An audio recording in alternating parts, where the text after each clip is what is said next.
Welcome back everyone. Today we'll be discussing the Jordan 4 Red Thunder once again. Specifically, we'll be discussing whether it should sell or hold the Jordan 4 Red Thunder and why that is. To preface this, if you guys enjoy these types of videos regarding the market, reselling, and even info on how to acquire these limited products, be sure to subscribe and enable post notifications. This way you're 100% updated. Furthermore, for more urgent updates like the recent shock drops, exclusive access, etc., follow my Twitter KeithAdam10 and also personals for you. For those who don't know, the Jordan 4 Red Thunder releases on January 15th, tomorrow. Retail will be $190 for men, those of which we'll be discussing today. Stock between all sizes combined worldwide is just over 130,000 pairs, which is just slightly above average for Jordan 4. We already saw 15,000 pairs of which dropped through the exclusive access on Nike sneakers, and 2,000 of the grade school pairs, and this isn't even counting all the pairs that dropped through Finish Line, JD Sports, and other retailers. If you're watching this video before the drop, feel free to watch my head comp video. Otherwise, let's continue. In order to determine if the Jordan 4 Red Thunder will be a fruitful hold, we will cover an estimated range of what the sneaker will settle at after the drop, and also when shipments come in, essentially the pairs going into circulation, whether they're expected to increase post-drop or even hypothetically decrease, along with how much specifically over specific periods of time, and finally, what type of margin are we looking at for these in terms of holding. Not the retail to resell initial margin, but rather just the hold margin over X period of time. Basically, are these going to be worth your time even if they do go up? Kicking it off, let's discuss the estimated range that these should be settling at. To begin with, stock for these are just slightly above average for Jordan 4, but nothing really notable. Now, although the demand on these is not as impressive as the Jordan 11 Cool Gray or the Jordan 1 Patent Bread, based off the current sale volume at this very high pre-sale, it's certainly still very, very high. It's great. In fact, I'd say this is the highest demand we've seen on any Jordan 4 aside from the Lightning 4s. The reason the resale for those are somewhat close to these though is because those had significantly more stock, making the price somewhat proportional. This does make sense considering this Red Thunder 4 colorway is a spin-off of the very iconic Jordan 4 Yellow Thunders, but this colorway is even more wearable if anything. Now, with that very high demand combined with just about average stock, I am certainly expecting these to be very profitable with a very good margin. Full throttle without a doubt on these. The larger sizes will definitely perform the best as usual, but again, all sizes are worth going for in my opinion. You also got to love that retail is only $190 on these rather than $200 or $225 like we saw in the Lightnings, so that certainly assists the margin as well. Now, regarding a specific range, prices have already seen the vast majority of their pre-drop decrease following the early access pairs and general early pairs, although they may drop a couple more dollars after me filming this video because of the Flex app wins going out, but nothing too notable. This leaves the current average at about $309 for sizes 7.5 to 14, but of course, this is only the pre-drop average. Normally see a notable change post-US drop. This is when we normally experience what I like to refer to as the impulsivity effect. You guys should know what I'm referring to by now, as we discuss this very frequently, yet it almost still always occurs to some degree. Regarding the impulsivity effect, if you haven't watched my seller hold videos before, sneaker drops specifically impact human impulsiveness significantly after an individual fails to acquire that desired product due to insufficient supply and too much demand. Therefore, on average, we normally see about a 10% increase of the pre-drop prices post-drop. That 10% is not always the case, such as when a sneaker is slightly overvalued or vice versa.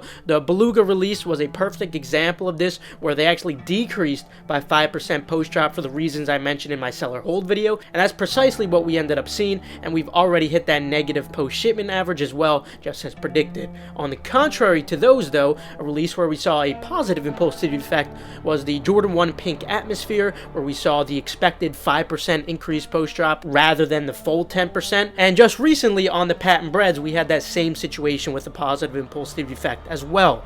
Now, when it comes to these Jordan 4 Red Thunders, I'm not expecting a negative impulsivity effect, so that's great.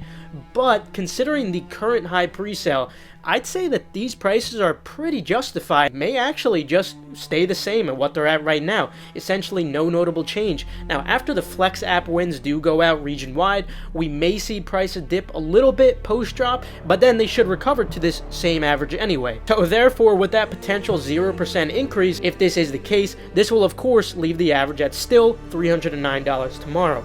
hence I'm still planning to go full throttle on these for every single size. Larger size 10 and up will be the best, but I'm going for all sizes. This may come as a surprise to some of you guys because normally I mention at least some percentage of an increase or decrease, but honestly I feel like these prices right now are pretty justified for what we might see post drop. Now let's discuss what prices will look like when shipments go out in that 1 to 2 week range. So during this period, the vast majority of pairs will be going into circulation, aside from the amount of pairs that already went out through exclusive access, early pairs, and in-store pairs. Considering we have just about average stock for these, I normally would not expect any abnormal rate of decrease, but I do feel like that the current average is certainly a little high right now for Jordan 4 post drop.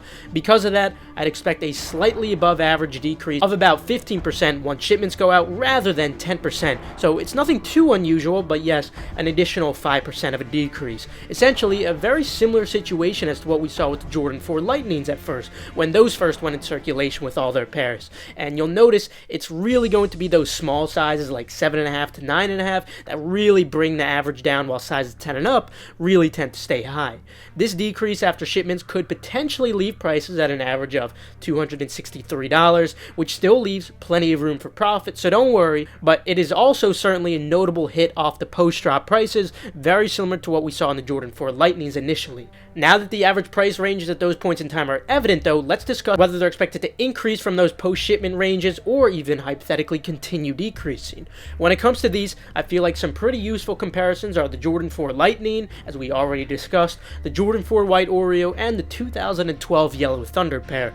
First, let's take a look at the Jordan 4 White Oreo. We have Jordan 4 with very high demand, just like these, similar stock, and enough time since the drop to see how they've reacted thus far, since it's been nearly half a year since their drop in July.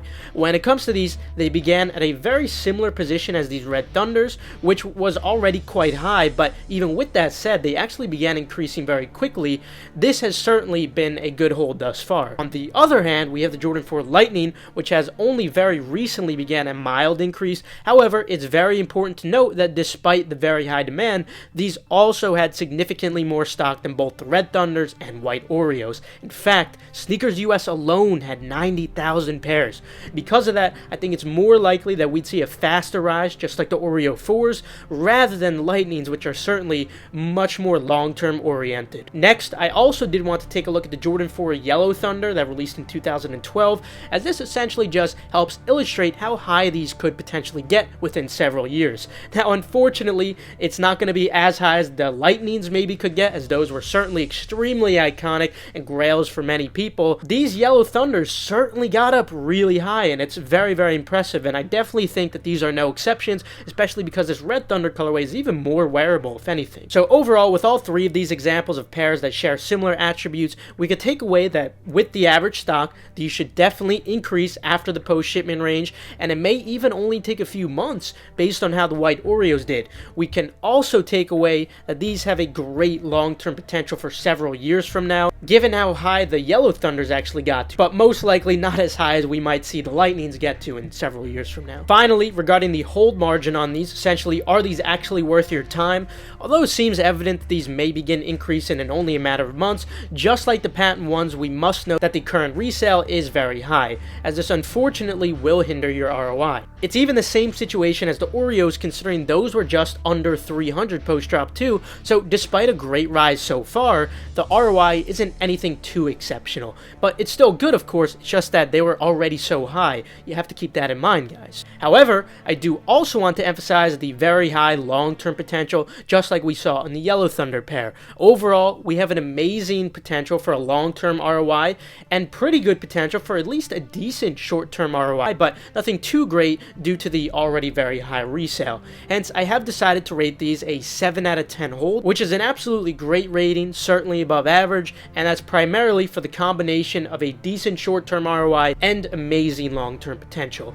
I am planning to hold my pairs for a very long time, but I definitely need a personal pair for the toe as well. Also, just a note in general for anyone considering holding any items who do have low capital, you should never hold any items unless you do have sufficient capital to go for as many drops as possible at your full potential without holding back. If you do need money to go for all drops, try to sell these as soon as possible. Let me know what you guys are doing with your pairs down in the comments below, since this is just a discussion. At the end of the day, I can't predict the future. That's just my personal analysis based on the data that I've acknowledged. We have a lot of brilliant minds watching the video right now, so I'd implore you to leave your notions down in the comments below. Anyway, that will conclude it for today. Feel free to leave a like if you enjoyed, or perhaps if you learned a thing or two. Subscribe and enable post notifications. This way you stay 100% updated on all hyped releases. Also, feel free to check out the links in the description below for reliable, fast, residential proxies and pre-verified Nike sneakers or Adidas accounts. Also, feel free to check out Endurance's Twitter for updates on restocks or key giveaways, and the same goes for Gargantua if you want to keep up with the progress or restocks. Last but not least, make sure to follow KeithAdam10 and Personals for You. This way you guys stay updated on all urgent info like I was discussing today. With that though, I will see you guys later. Have a fantastic rest of your day, and of course, good luck if you haven't already copped.